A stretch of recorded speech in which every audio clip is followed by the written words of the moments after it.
Welcome to OutWithdan, the podcast that spotlights and examines the voices of LGBTQ+ authors, characters, and our allies. Together, we lift our voices and we tell our stories. I'm Dan White. Join me as I chat with this week's author.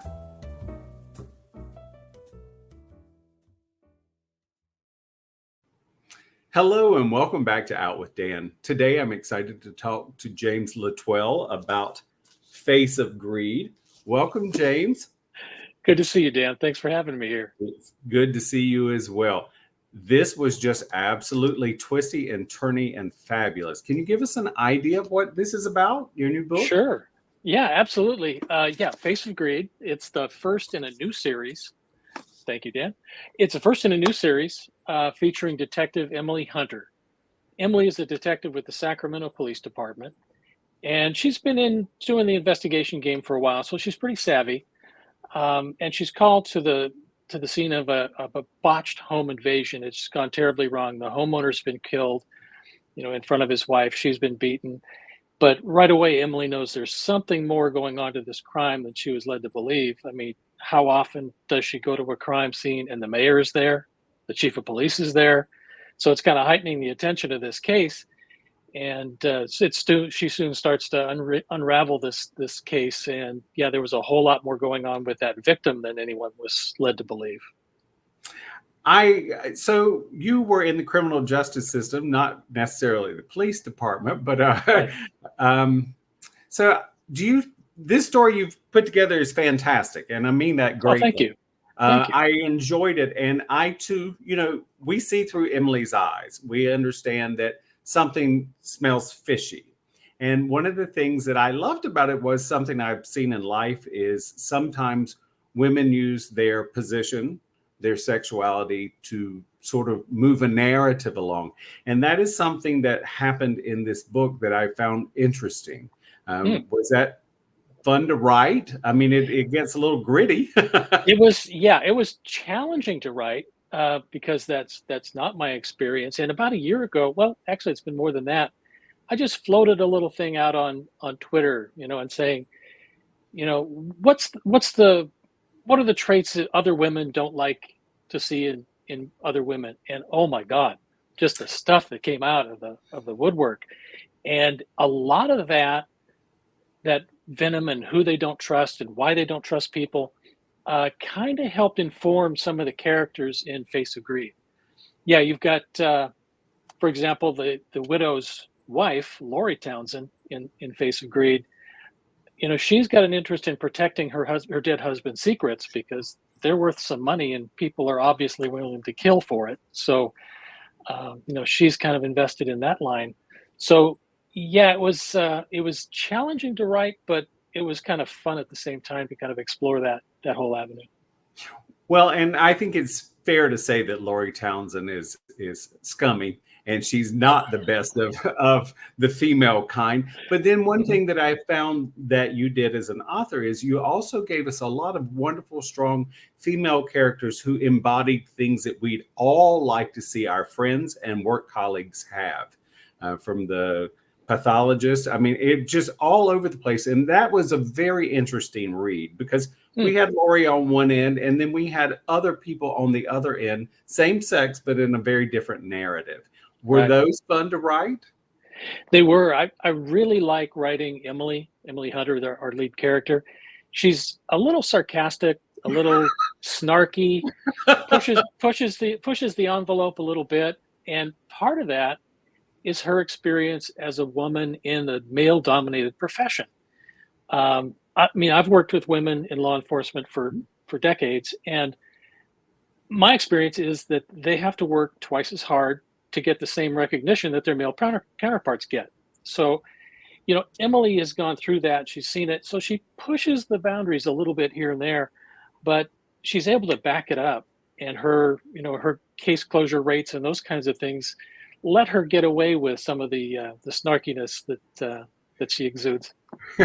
She does it. And I mean, I love it because really, if I had to ride along with an officer, I think I'd really like to ride along with Emily because if she has an idea or an opinion, she lets you know. And yet, as you say, she backs it up. So Right. this is not somebody who's just flippant. She's somebody who's seen the inner workings. Right. Exactly. So she and Javier, her partner, make a great couple. And I will Yep. say that you infuse, here again, I'm not giving anything away, you infuse just enough sexuality or sexual tension between them. Not that they were sexual, but just that kind of male female thing between them that I really found to be interesting and very credible. Good. No, they were fun to write as a duo. The banter between the two of them, I think, is kind of it. There's a little humorous vein that goes through the book with those two. But yeah, they come from completely different worlds. They're thrown together as a detective pair, and yeah, it's fun to watch. Javier trying to get a date, and his mother's trying to fix him up, and Emily just won't let that go. So yeah, yeah, those kinds of things were fun to bring in. And it was also fun to see both of them struggle. One of the things that I noticed in reading Face of Greed was when they caught the case of Roger Townsend, it was already late in the day. And Right. then they go and they begin to work on it, and it just their day goes and goes and goes. And it gave me pause to think. I mean, I've read lots of police procedurals, but I think with this one, I was like, jeepers, long days, you Yeah. really have to be sure of yourself, because otherwise that long day would run over the average person, especially me. I don't think I could make those hours anymore. Yeah.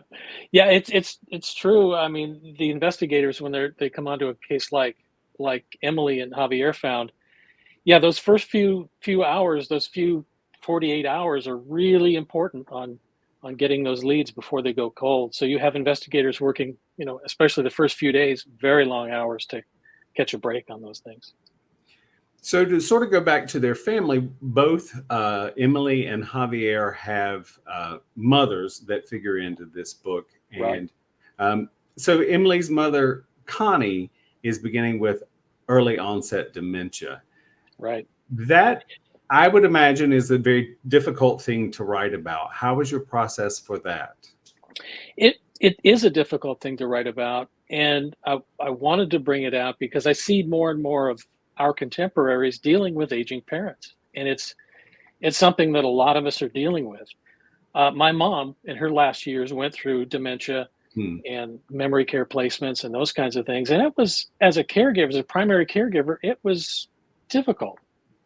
So if you have an investigator like Emily, and she's a caregiver for her mom, and she's always waiting for that one phone call that mom's walked away again or she's lit the Mhm. house on fire. It just keeps her off balance, and trying to maintain that status between her investigation and caregiving for her mom.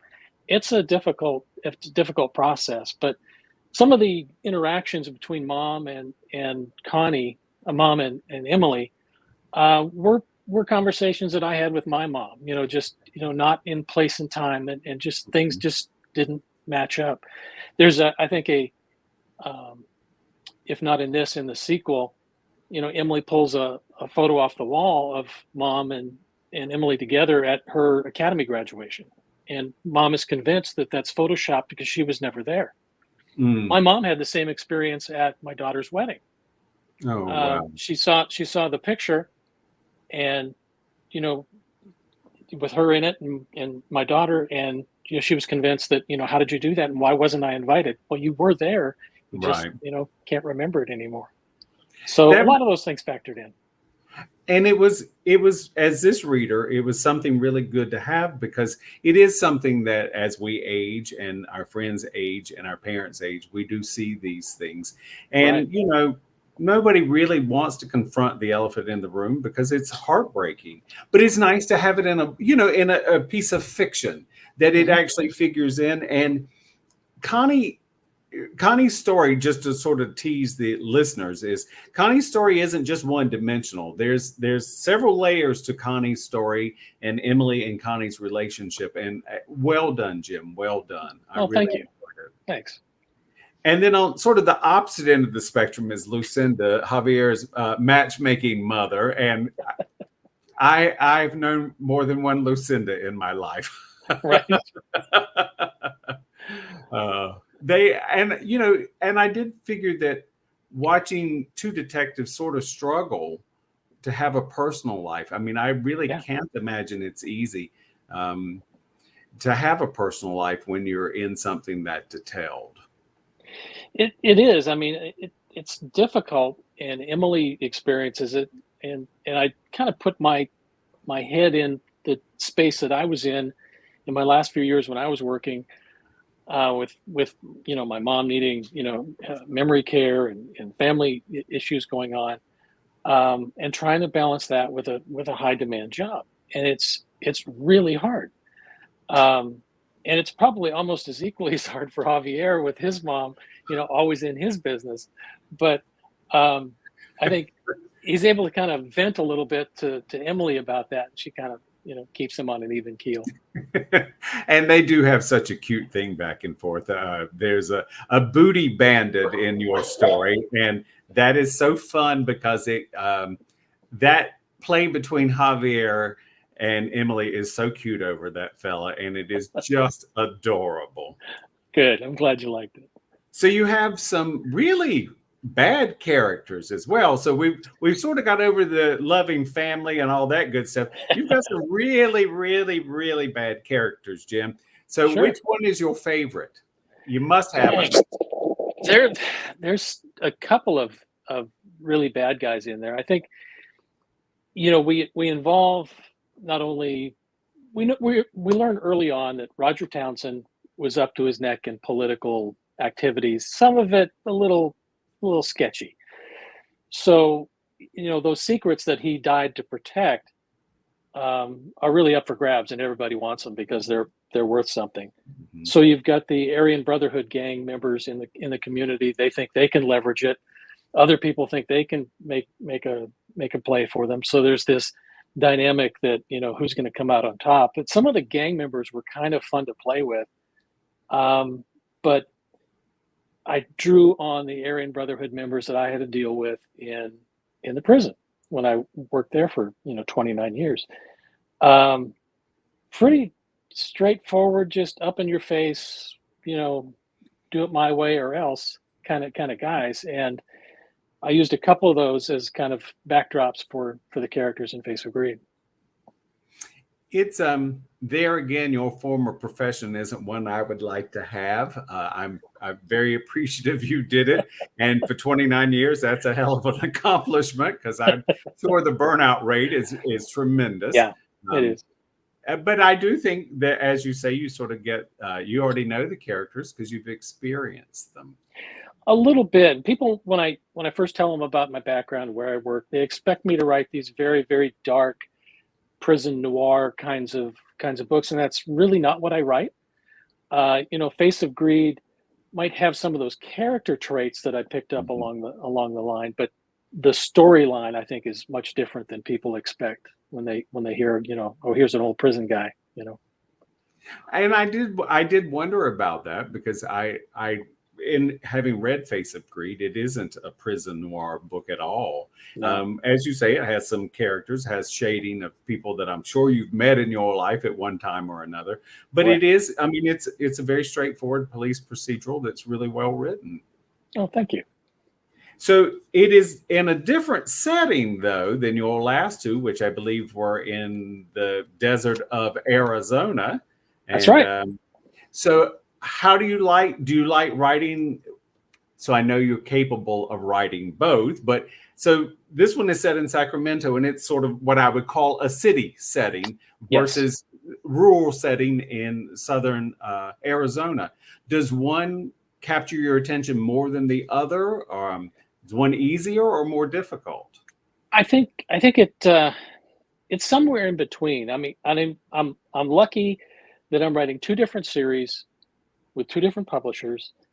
Um, and what's wonderful is both publishers are kind of cross promoting the books. They're Nice. not, they're all just thrilled that it's bringing attention to work in general. But it's helpful because, and you mentioned it, the locations are different. You've got urban versus desert. The tone of the books are different. I think the desert books might be a little darker than Face of Greed.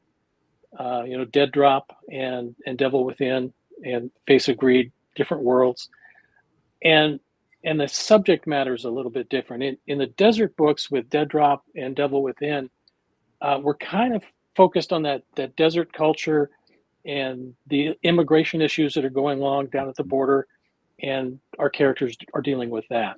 So it's a completely different dynamic. We got a male protagonist in the desert books, and we've got Emily in Face of Greed. So it kind of gives me a dividing line to be able to do that. That's good. Will they both have? Will there be a third desert and a second city? Yes, Good. there will be both.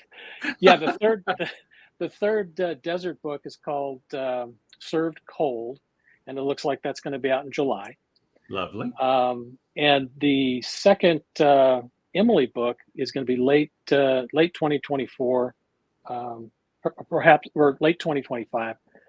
And it's looking like it's called, the working title, and so far everybody likes it, is River of Lies. And it deals with Sacramento. Sacramento has a huge homeless problem. And there's all these homeless camps that we have in the city that are along the rivers. Mm-hmm. So Emily and Javier respond to the homeless camps. They're getting targeted and getting burned down, and the homeless are getting chased out, and people are dying. So Emily soon realizes that even the homeless have something that somebody wants. So she tries to go get them. That's very true. And it is really a mirror of where we live in our world, especially here in California. Me in Southern California and you in Northern California. There are people who will take advantage of anyone they can get their hands on. So you know it. So a little bit more about having two publishers. So how is that? And you said they're working well with cross promotion, which is so wonderful. Yeah, it's really kind of refreshing to be able to do that. It's not like I'm keeping secrets from one and the other. I mean, I let them both know ahead of time this is what we're looking at, and they've been wonderful, both of them. I can't complain at all. So far, the scheduling is working out well for me. It's 6 months apart, so I've got staggered release and staggered production dates. It is a little bit of a grind. You've got to kind of keep getting up early and putting the words down, but it does keep me focused, and deadlines are a wonderfully motivating thing. Yes, they are. They are. And it is. So we've sort of talked around it, but let's be specific. You had 3 books in 18 months. That's pretty darn good, Jim. I guess so. Yeah. Thank you. Yes, you did. And with one coming out in July, you'll have 4 in 2 years. So that's I'm are tired, a taskmaster. And you have a full-time job keeping up with the neighbors' cats and your dogs. So yes, I do. Yeah, but Not My Cat is still around. I think she's sleeping upstairs on my other desk right now. But she was helping me earlier. Good. And then Well, and so for anyone who doesn't know you already, they have to follow you on Facebook, because we get updates on Not My Cat, and I love that. And I get to see your beautiful corgis. And did I see a second Not My Cat recently? Well, yeah, there was one that kind of crept out of the bushes. I think early last week. I went outside, and the little gray cat was just kind of wandering around. I think the word's out that I'm a soft touch. Giving food away or something. There's probably something on the dark web that says drop your pet off right next to his house. Yeah, it probably is. I mean, you probably know the story, with the original story about Not My Cat. And this has been going on like about 8 years. I went upstairs to the guest room to do something, and there's this black cat sprawled across the bed. And we don't have a cat. So it just kept showing up. And we finally figured out it's going in and out the dog door. My corgis don't like the dog door, but this cat had no problem at all coming in and just laying around, saying hi. And she's still, 8 years later, meets me every morning for coffee. We strategize our day together, and she does her thing, I do mine. And she just has never gone away. I love that. Well, I love it for you. I'm like, oh yeah, you'd have to stay out. So, but I'll keep the corgis for you though. That's an Yeah. offer anytime. James, so much for being with me today. The book is called Face of Greed. I've had such a good time. Do you have a website or social media you'd like to share? Sure, you can find me at on Facebook, either at author James L'Etoile or James L'Etoile.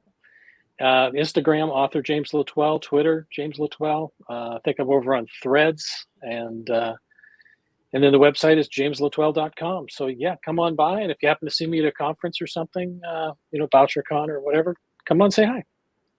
And I will give you one compliment just because I love doing this. There isn't a person that has met you that doesn't just absolutely adore you. Every time I say something about you, people say nothing but the nicest of things. And that's a Oh, nice compliment. that's nice to hear, but you probably need to broaden your portfolio a little bit. Well, you probably paid the ones I've talked to. Who knows? Yeah. Perfect. Hang on for me just a minute, Jim. Mm-hmm. Thank you for joining me for this week's episode of Out with Dan. You can find more information about this podcast and its host at OutWithdan.com, on Twitter at OutWithDan, and on Instagram and Facebook at GoOutWithDan. This podcast is hosted by Authors on the Air Global Radio Network, and the theme music is provided by bensound.com. Join us again soon for the next episode of Out with Dan.